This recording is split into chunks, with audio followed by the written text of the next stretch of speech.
How to force yourself to be disciplined. You already know what you need to do, but you don't do it. Why? Not because you're weak, but because you're at war with yourself. Discipline isn't about talent.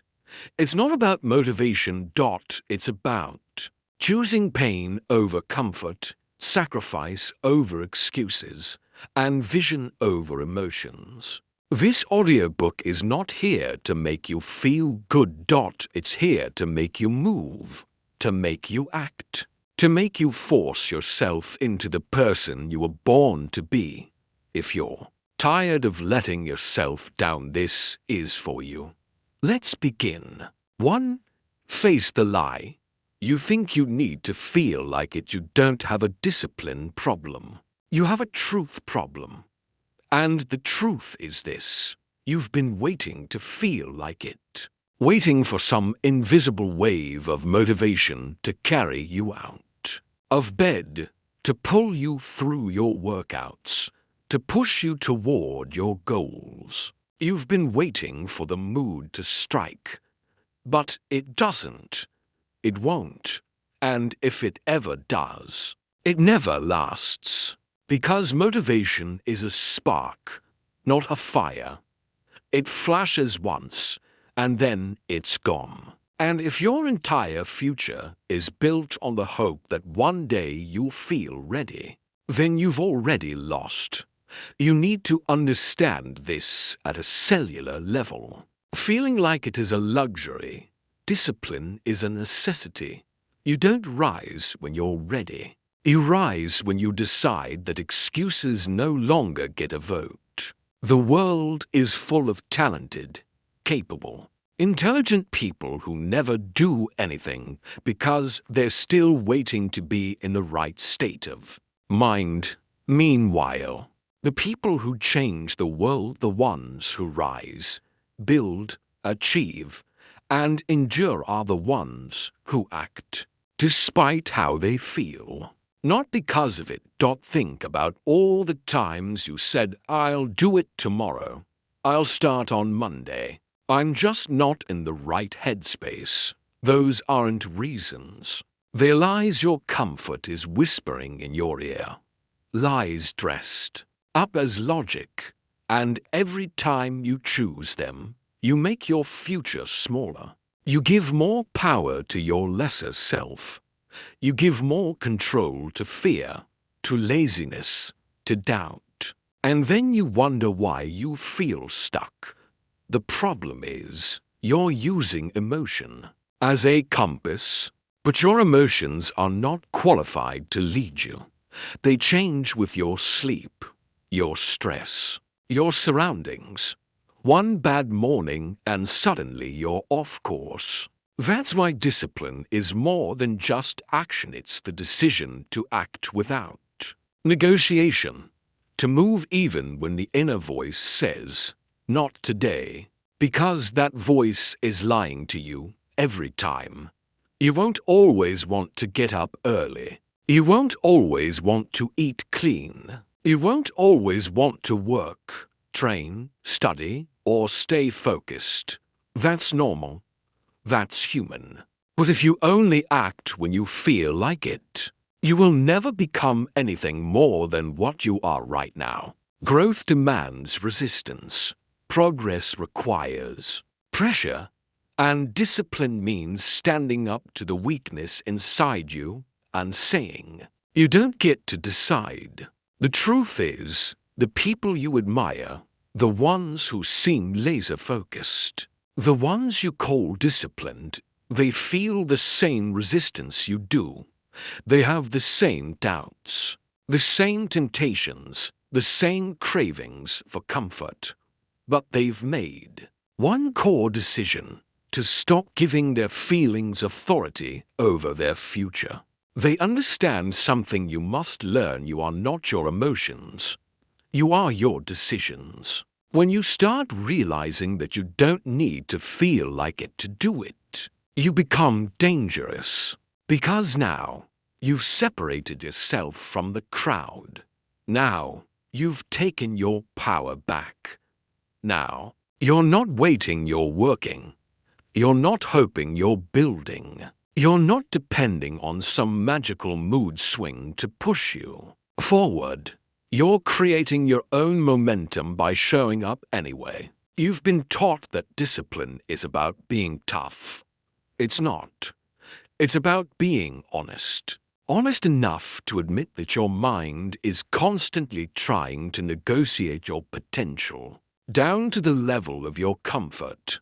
Honest enough to say, I don't want to do this right now, but I'm going to anyway. And that, right there, is where everything changes. Discipline is a language, and it says something very simple. I do what I said I'd do, no matter how I feel. If you learn to speak that language fluently, consistently, even quietly, it will echo through every part of your life, and people will call you driven, focused, unstoppable. But you'll know the truth. You're not superhuman. You're just no longer under the illusion that you need to feel like it to do it.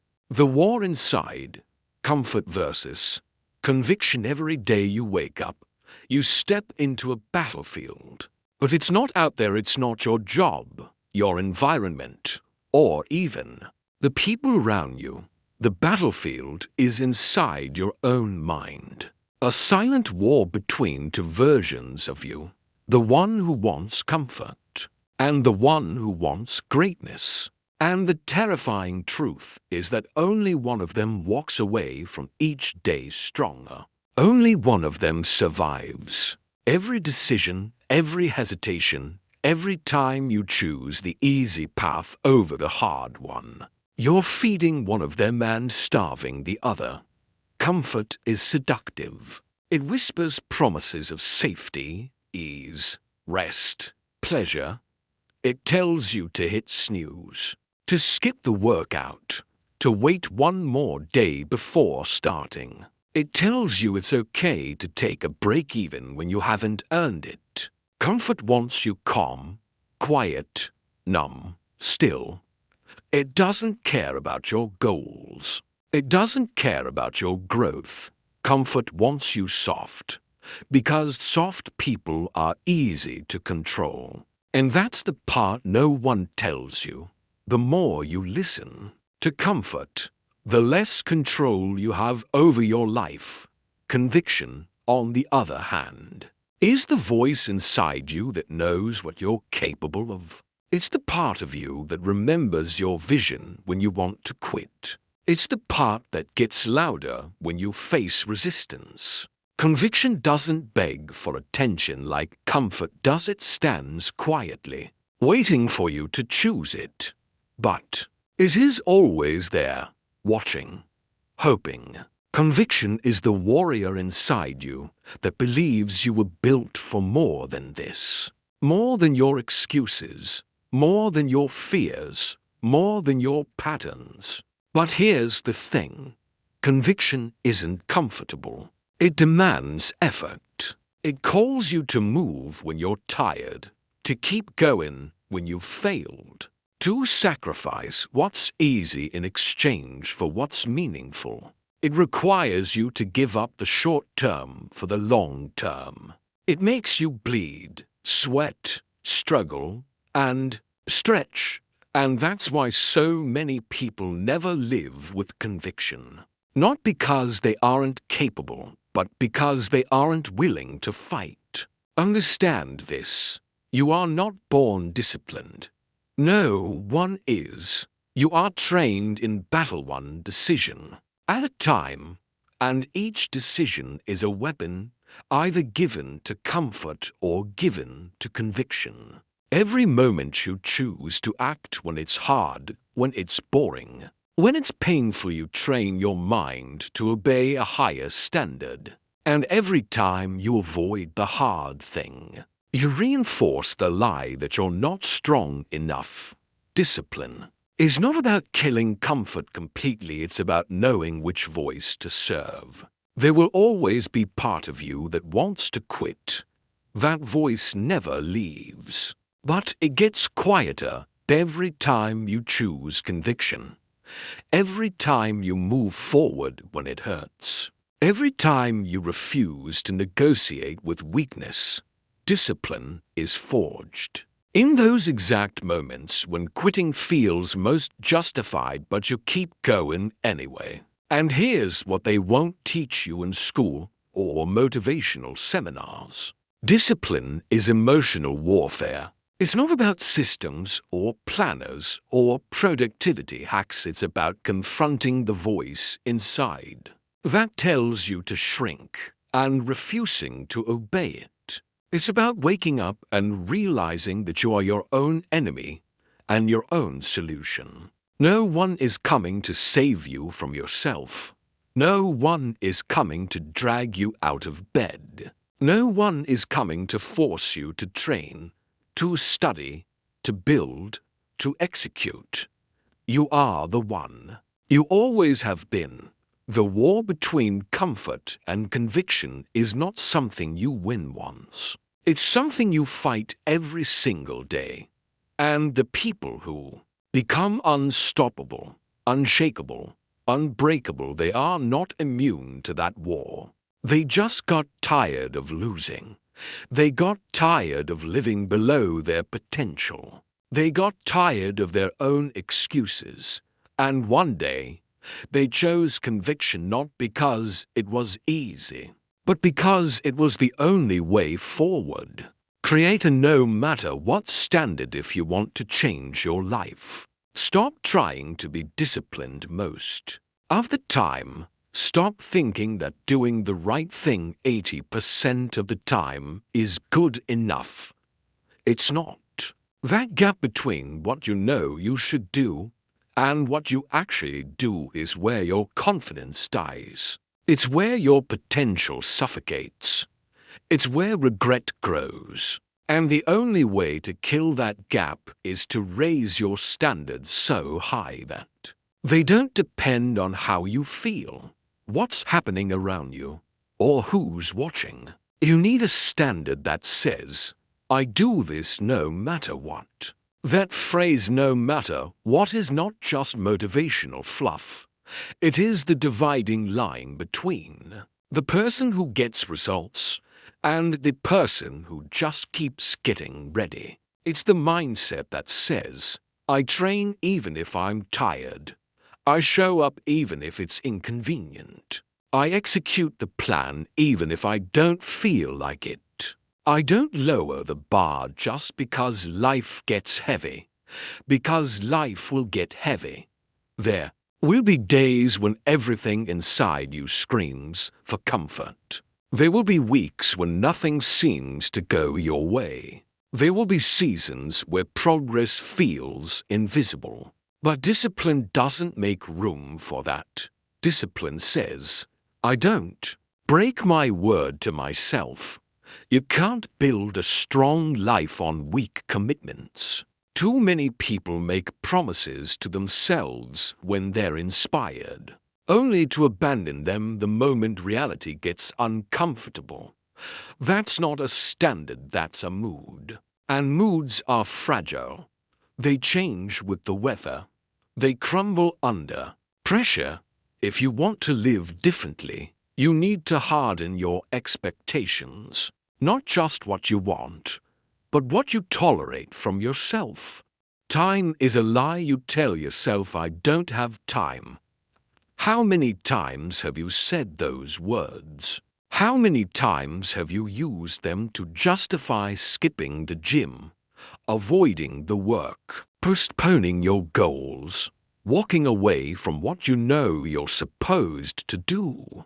It's become the most accepted excuse in the world and the most dangerous lie you've ever believed.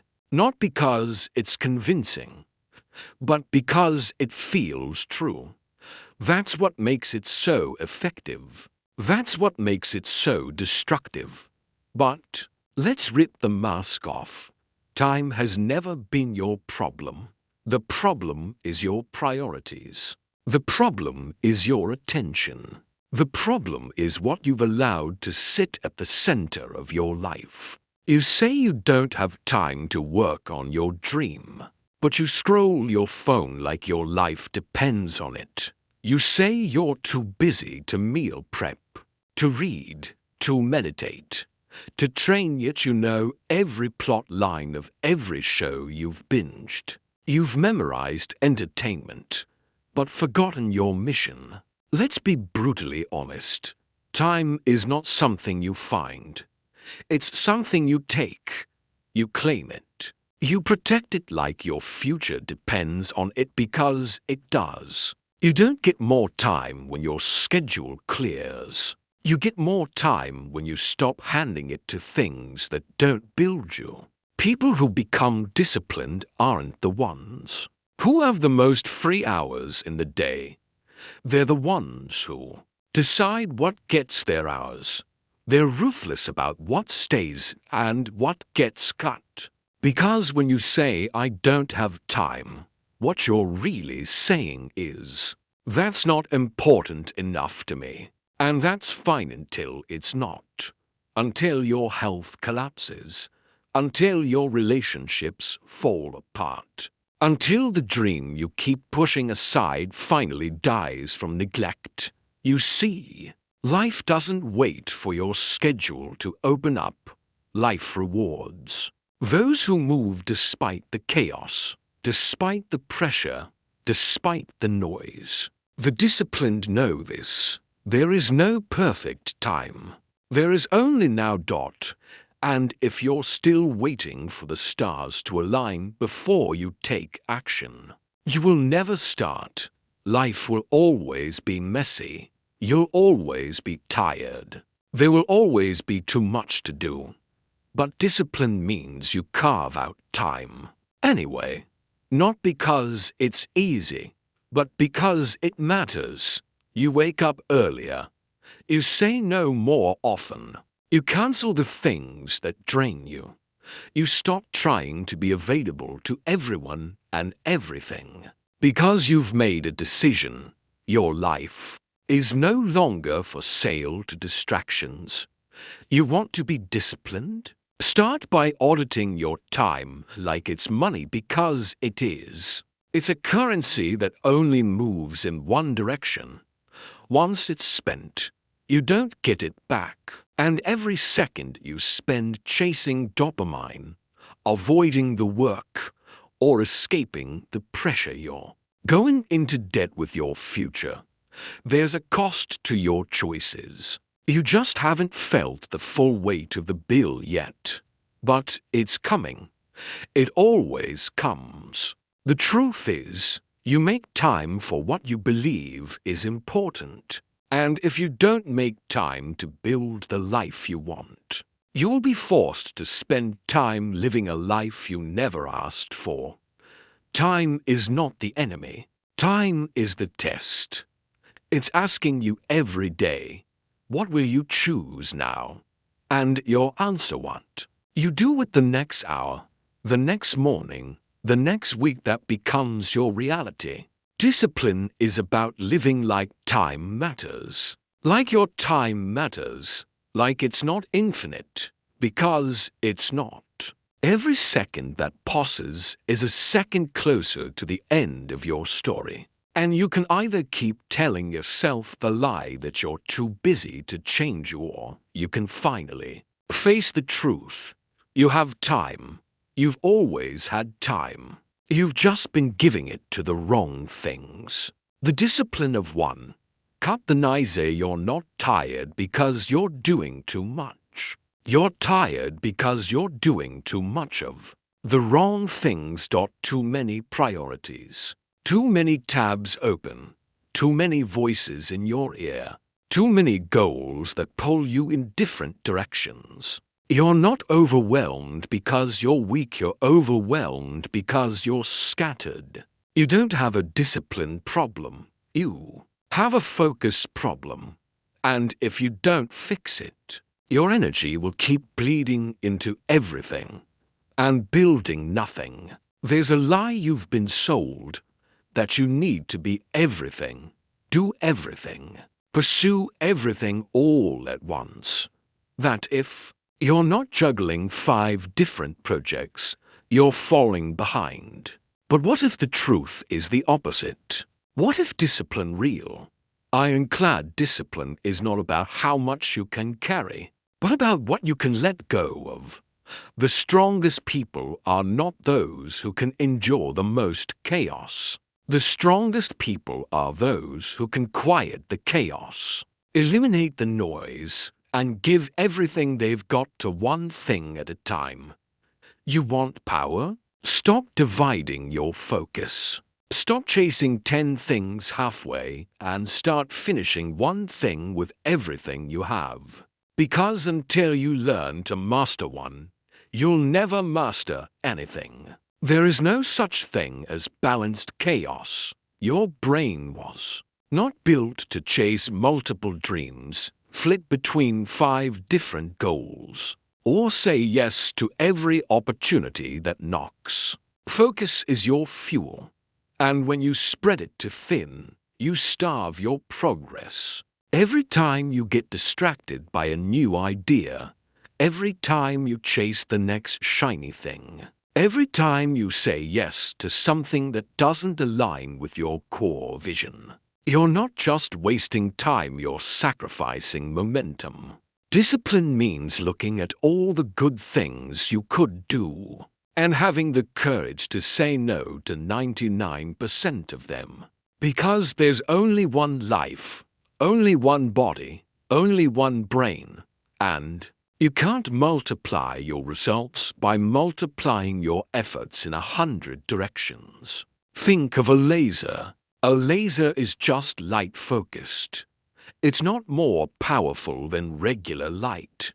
It's just directed. And because it's focused, it cuts through steel. That's what your discipline needs to become. Not scattered motivation, not occasional effort. Laser focus. Choose one mission and build a wall around it. Don't allow interruptions. Don't allow distractions. Don't allow your emotions to reroute your path every time it gets uncomfortable. Start by asking yourself the hard question. What actually matters? Not what's trending, not what impresses people, not what looks productive on the outside. What actually moves the needle? What aligns with your deepest purpose?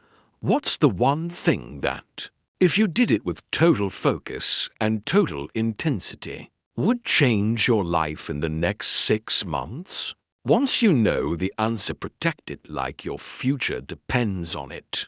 Because it does. Stop checking your phone every 5 minutes. Stop switching between tasks like discipline is a game of musical chairs. Every time you shift, you lose traction. You lose intensity. You're training your mind to be shallow, not sharp.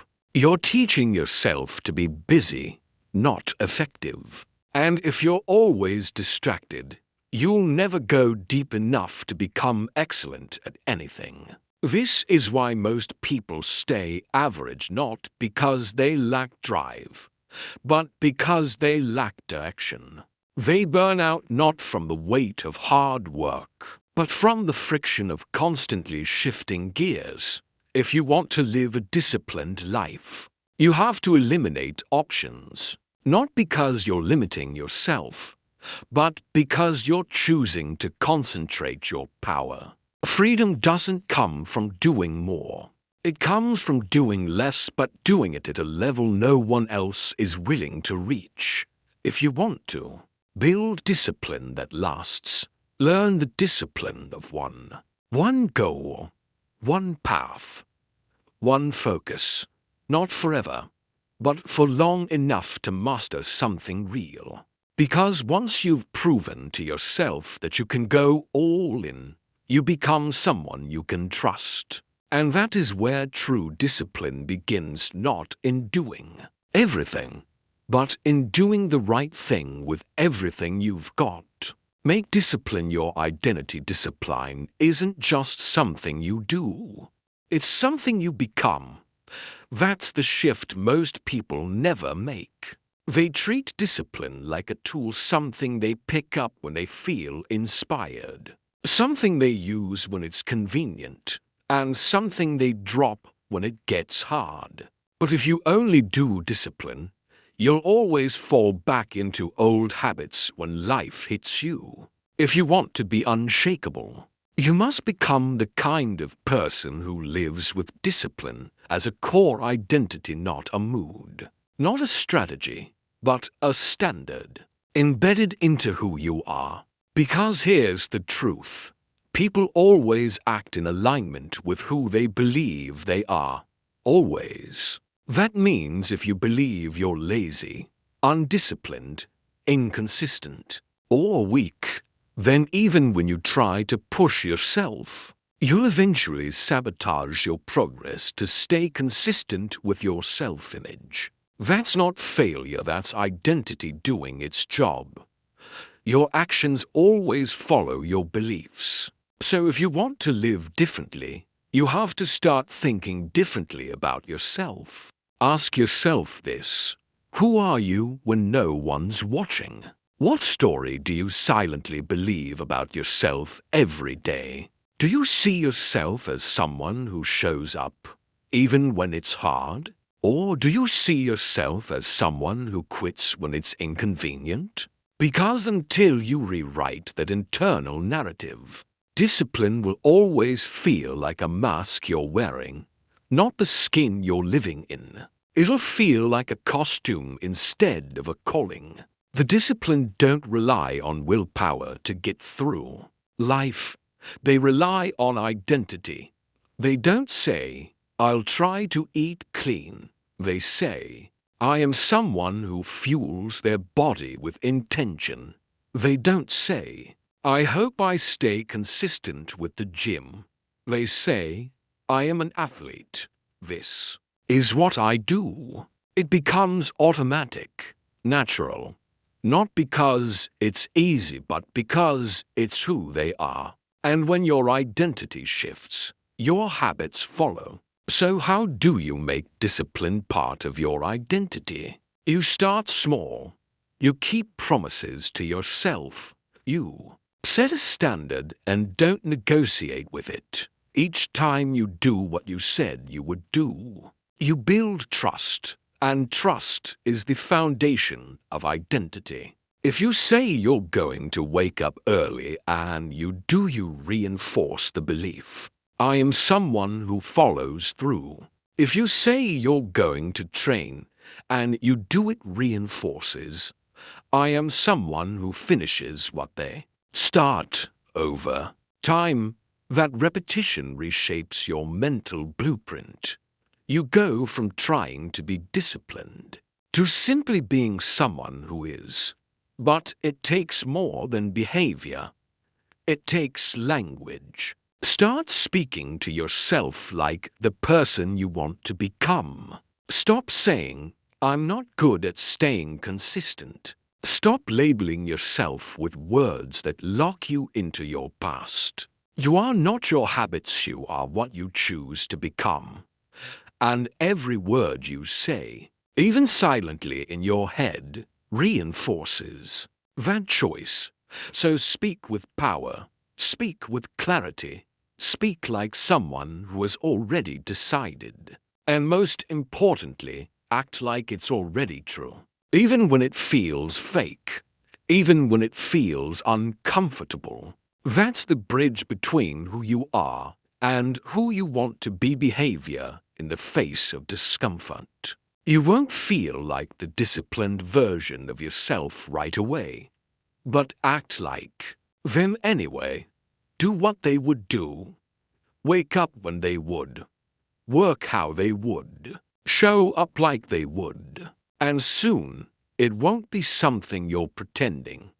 It will be someone you've become. Because at the end of the day, you don't need another strategy. You don't need another planner or system or hack. What you need is a new identity. One that no longer allows laziness to sit at your table. One that refuses to answer the call of distraction. One that doesn't wait to feel ready because they already are. They were built for this. They were chosen for this. And you can be that person. But it starts when you stop performing discipline and start living it. Stop waiting to feel like if you're waiting for the feeling to come before you move. You're already behind. The biggest myth about discipline is that it has something to do with motivation. That you need to feel ready. That you need to be inspired. That you need some kind of emotional lightning bolt to strike before you act. But the truth, the brutal, beautiful truth is that the most disciplined people in the world don't feel like it most of the time. They just don't care. They've learned to move anyway. You're not tired because you can't do it.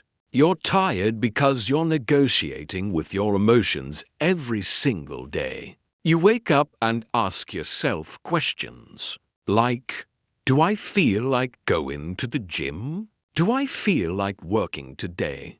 Do I feel like showing up? And the answer, more often than not, is no. Because the mind loves comfort. The brain is wired to avoid pain and seek ease. It's normal to not feel like doing the hard thing. But discipline isn't built in the presence of motivation. It's built in the absence of it. You have to stop waiting for a feeling to validate your effort. You have to stop thinking emotions equal truth.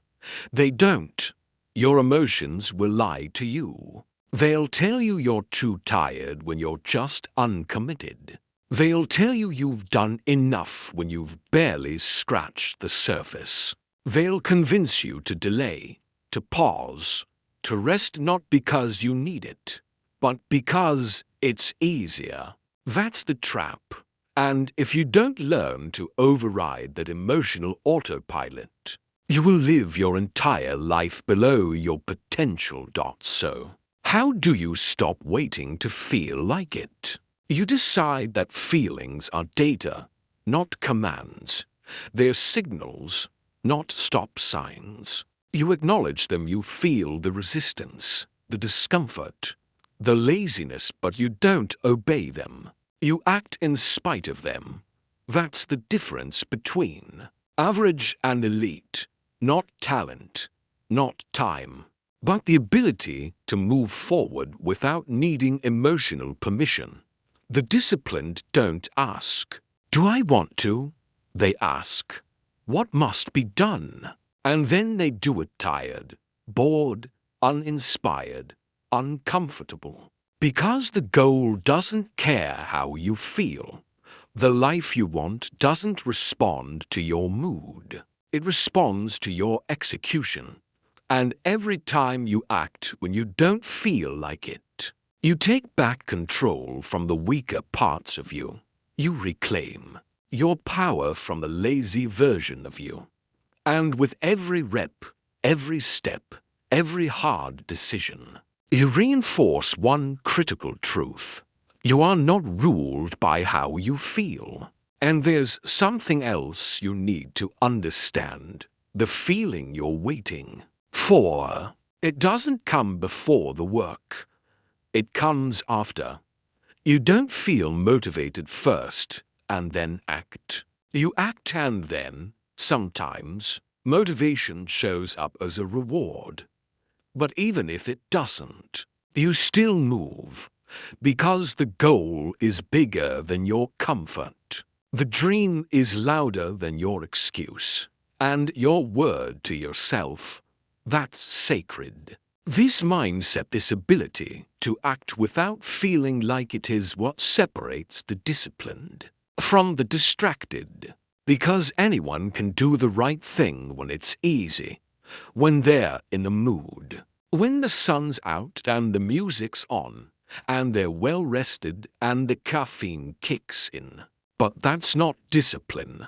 Discipline shows up when the alarm goes off and every part of you wants to hit snooze. Discipline shows up when you're overwhelmed, when no one is cheering you on. when the pressure is heavy and the payoff feels far away. And in those moments, the moments where nothing in you feels ready, you have to remember you don't have to feel like it to be effective. You don't need excitement to build excellence. You just need a decision that you will act regardless, a decision that your future matters more than your feelings, a decision that discipline isn't something you practice only when the conditions are right. It's who you are, no matter what. Embrace the suck. Find strength in discomfort. Discipline is not comfort's friend. It never was. In fact, discipline and comfort have been enemies since the moment you decided to grow. Every step toward your dreams, every ounce of progress is a step away from ease, a step into resistance, a dive into discomfort. And yet, so many people think discipline means avoiding pain or stress, as if the road to success is paved with smooth sidewalks and gentle breezes. That's a lie. Discipline means embracing the suck. Stop letting yourself off the hook. Stop giving yourself a way out. If the standard is negotiable, it will eventually be broken. Think about the areas in your life where you struggle most, whether it's your fitness, your focus, your goals. Now ask yourself, have you truly decided that certain actions are non-negotiable? Or have you been trying to do your best and stay consistent, but always with an escape hatch nearby just in case it gets too hard, or inconvenient, or boring? You need to slam that escape hatch shut. Burn it. Bury it. If you want to become someone new, then your old self, the one who makes excuses and takes shortcuts, has to die. This is not about perfection. This is about principle. A no matter what standard doesn't mean you never stumble. It means you don't accept it as normal. You don't shrug it off. You correct it immediately. You learn, you adjust, and you move forward without negotiation. The standard becomes your compass, and when you get off course, it pulls you back. When you forget why you started, it reminds you. When the voice in your head says just this once, your standard responds with, not a chance. There is no magic to becoming disciplined. It starts with one brutal question. What am I no longer willing to tolerate from myself? Is it sleeping in? Is it quitting halfway through? Is it letting fear dictate your pace? Whatever it is, draw a line in the sand. And when that moment comes, the one where the excuses get loud, the temptation gets strong, and the old you starts knocking, you don't think, you don't debate, you don't pause, you just act. You act according to the standard, because it's not up for discussion. It's who you are now. And once you build that kind of internal law and uncompromising rulebook for how you show up, you become dangerous, because now you're not relying on willpower. You're not waiting to be in the mood. You've made a decision. And decisions, when truly made, don't fade. They burn. They become the fire that keeps you going when the world around you turns cold. Use pain as a weapon. Most people run from pain. They avoid it, numb it, distract themselves from it. They treat pain like it's the enemy, as if discomfort is something to be escaped. But that's a lie. Pain is not your enemy. Pain is your weapon if you choose to use it. Because buried inside every ounce of pain is a message, a reminder, a wake-up call. It's the sharp edge that life gives you, not to break you but to forge you. Think back to your worst moments, the heartbreak, the betrayal, the failure, the regret. The mornings you woke up and hated who you saw in the mirror. The nights you couldn't sleep because you knew you weren't doing what you were capable of. That pain, that weight in your chest, that sting of shame or disappointment, that was your potential screaming to be released. Pain always shows up when you're living below your standard. It arrives not to punish you but to pull you back into alignment with who you're supposed to be. But most people waste their pain. They bury it, hoping time will erase it. But time doesn't heal all wounds, it just hides them if you're not honest. And if you're not careful, the pain you refuse to face becomes the prison you live in. It becomes the reason you stop trying, the reason you settle, the reason you tell yourself, maybe I'm just not meant for more. That's not truth. That's comfort dressed as logic again. And it's killing your edge. The people who become unstoppable in life are not the ones who avoid pain, they are the ones who have learned to transform it. They take the pain and turn it into fuel, into urgency, into fire. They don't let it paralyze them, they let it sharpen them. When they feel pain, they ask one question: what is this trying to teach me? What weakness did it expose? What truth did it reveal? What needs to change right now? Pain is feedback. It's the most honest mirror you'll ever look into. It tells you what needs your attention. It exposes what you've been avoiding. It forces you to confront the things you pretend aren't holding you back. And once you learn to stop running from it, once you learn to listen, pain becomes your most loyal ally. It reminds you why you started. It gives your goals weight. It makes your purpose urgent. You think you need more motivation, but what you really need is to feel the consequences of staying the same. Remember the times you let yourself down. Remember what it felt like to break your own word. Remember the regret of quitting, the guilt of wasting time, the heaviness of knowing you gave less than what was inside you. That's not weakness. That's fuel. That's your reminder that you never want to feel that way again. Use it when you're tired, when you want to skip the workout, when you want to quit halfway through the project. Remember your pain. Remember who you said you didn't want to be anymore. And if you feel like you have no strength left, good. That means you're finally in the arena.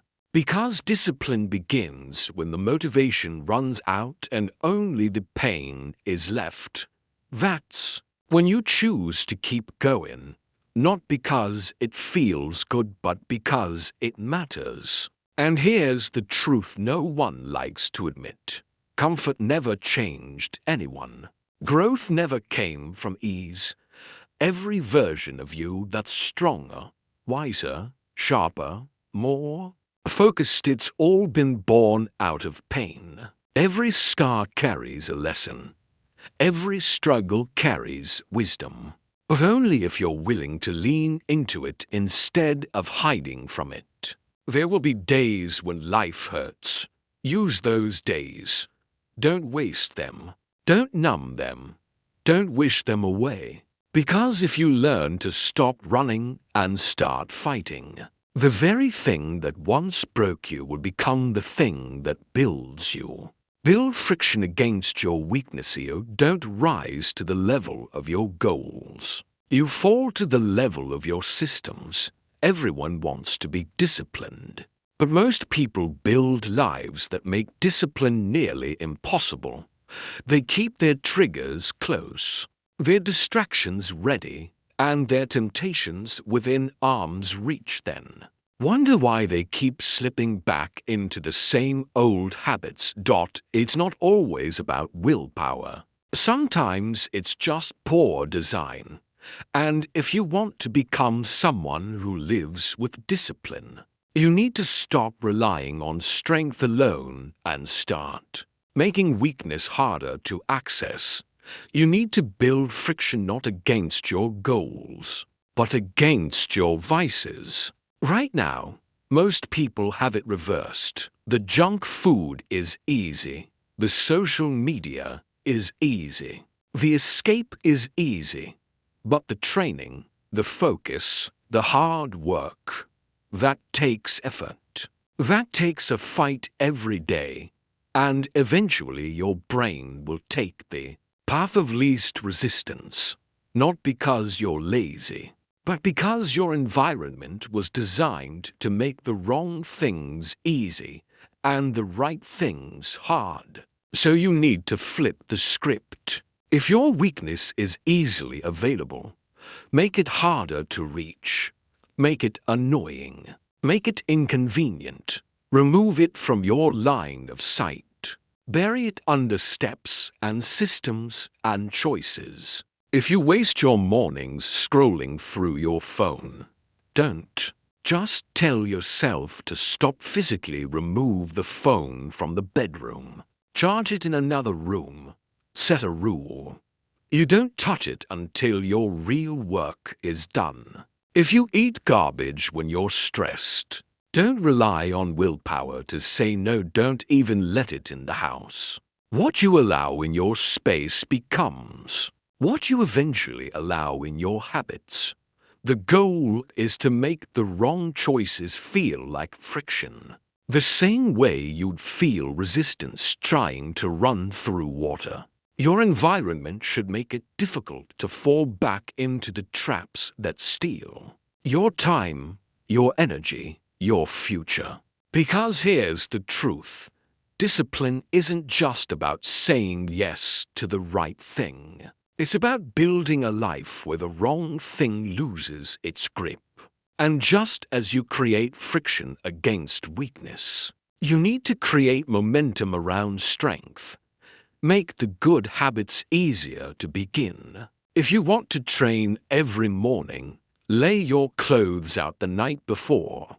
If you want to write, open the document before you go to bed. If you want to wake up early, get the alarms in place and go to bed with a purpose. Stack the deck in your favor.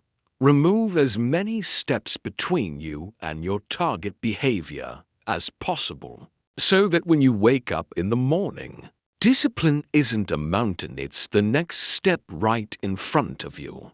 Most people treat discipline like a battle they have to fight from zero every single day. But what if you could set your life up in a way that removed 90% of that resistance before your feet even hit the floor? What if you created systems so solid that it was easier to win than to fail? That's not cheating. That's intelligence.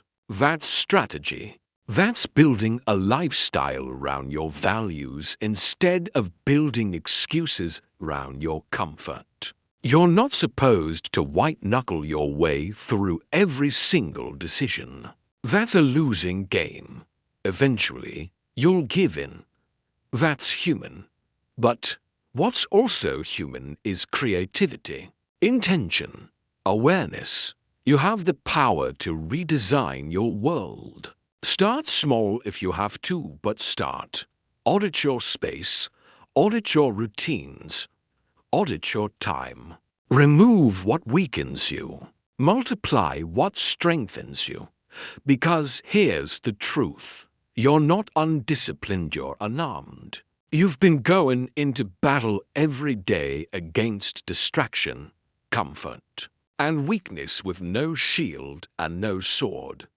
But that can change. Not tomorrow. Not when life gets easier. Now, start building the walls that protect your progress. Start setting traps for your laziness. Start turning your world into a place where success becomes the natural byproduct of how you've chosen to live. What does it mean to embrace the suck? It means looking directly at discomfort and saying, "I will not let you stop me." It means welcoming challenge as a necessary part of your growth. It means understanding that the sharp edges, the burning muscles, the mental battles, they're not punishments. They're proof. Proof that you are alive, that you are trying, that you are becoming more than you were yesterday. There is a powerful truth here that most people ignore. Discomfort is a signpost on the path to discipline. It's the body and mind's way of saying you're growing, stretching, breaking through old limits.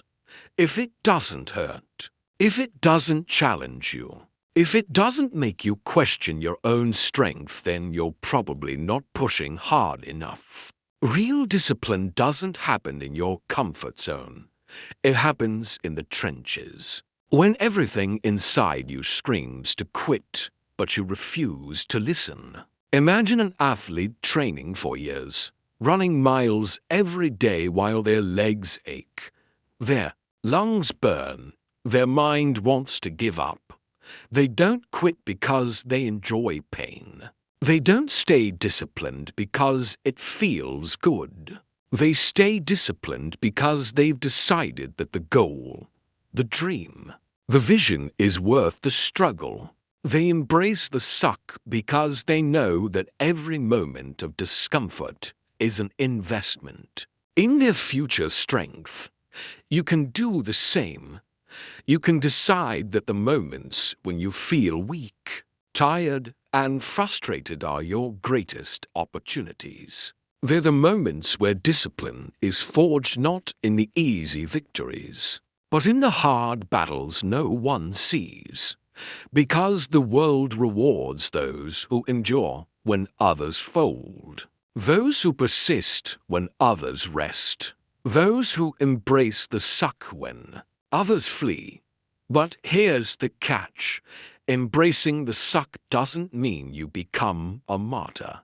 It doesn't mean you celebrate suffering for suffering's sake. It means you reframe discomfort. You see it not as your enemy, but as your greatest teacher. You listen to what your body and mind are telling you, and then you push forward with a fierce love for your vision. You use pain as a signal not to stop, but to adjust, to grow, to rise. And this mindset isn't just about physical discipline. It applies to every corner of your life: mental, emotional, spiritual. When your doubts creep in, when your fears whisper that you can't keep going, when the weight of uncertainty threatens to crush your will, this is your moment. This is when discipline becomes a declaration. You say to yourself, "I am stronger than my excuses. I am bigger than my pain. I will keep moving." Because discipline isn't about perfection. It's about persistence. It's about the courage to show up even when it hurts, even when it's hard, even when the finish line is still out of sight. It's about falling down and getting back up again, over and over, until your identity shifts. Until being disciplined isn't a choice, it's who you are. The people who achieve greatness aren't the ones who have the easiest path. They're the ones who embrace the suck, who stare down their discomfort with unshakable resolve, who refused to let temporary pain define their future. They made discipline a way of life, a fortress that no hardship could breach. So ask yourself, are you ready to embrace the suck? Are you ready to lean into discomfort as the gateway to your growth? Are you willing to be uncomfortable now so you can live freely later? Because the moment you do, you will unlock a power you never thought you had. You will discover a discipline so deep, so fierce, that no obstacle can stand in your way. The final choice is yours. Discipline isn't something you wait for. It's not something you're born with. It's something you build, day by day, choice by choice, in silence, in struggle, in discomfort, and in solitude. There will be no applause. There will be no immediate reward. There will only be you, your standard, and your decision. That's what makes it real. You've heard every word. You've walked through the fire of truth. You've faced the excuses, the lies, the comfort, the weakness. You know what's standing in your way, and more importantly, now you know what to do about it. No more pretending, no more waiting, no more asking for permission. From this moment forward, you are either moving toward the life you were meant to build, or slipping back into the one you promised yourself you'd never return to. There is no in-dash between. Every day, you will have the chance to choose comfort or growth, excuses or execution, fear or forward. And the world will not decide for you. The people around you won't save you. Motivation won't always show up. Discipline must be self-generated, self-sustained, and non-negotiable. You won't always feel ready. You won't always feel strong. But those moments, the ones where you feel like giving in, those are the defining ones. That's where transformation begins. Not when it's easy, but when everything inside you wants to quit, and you stand up anyway. That's when you prove it. Not to them, to yourself, because you are capable of more than you've shown. There's another level of focus inside you, another level of fire, another level of discipline that you haven't met yet. But it's there, buried beneath every excuse you've ever told, under every comfort you've ever chosen. And you are strong enough to dig it out, one decision at a time. So what will you do now? Not next week, not when it's convenient, not when life slows down. Now. Will you go back to what's easy, or will you rise into the version of yourself that this world is still waiting to see, that you are still waiting to become? The time for negotiation is over. The time for softness is over. The time for excuses, for delay, for doubt, it's over. It ends here. Discipline is the gate. Discipline is the bridge. Discipline is the price. And your future is on the other side of it. Don't just wish for it. Don't just dream about it. Force it. Build it. Become it. Because in the end, no one can do this for you. And the world does not need another person who almost showed up. It needs you fully. Now.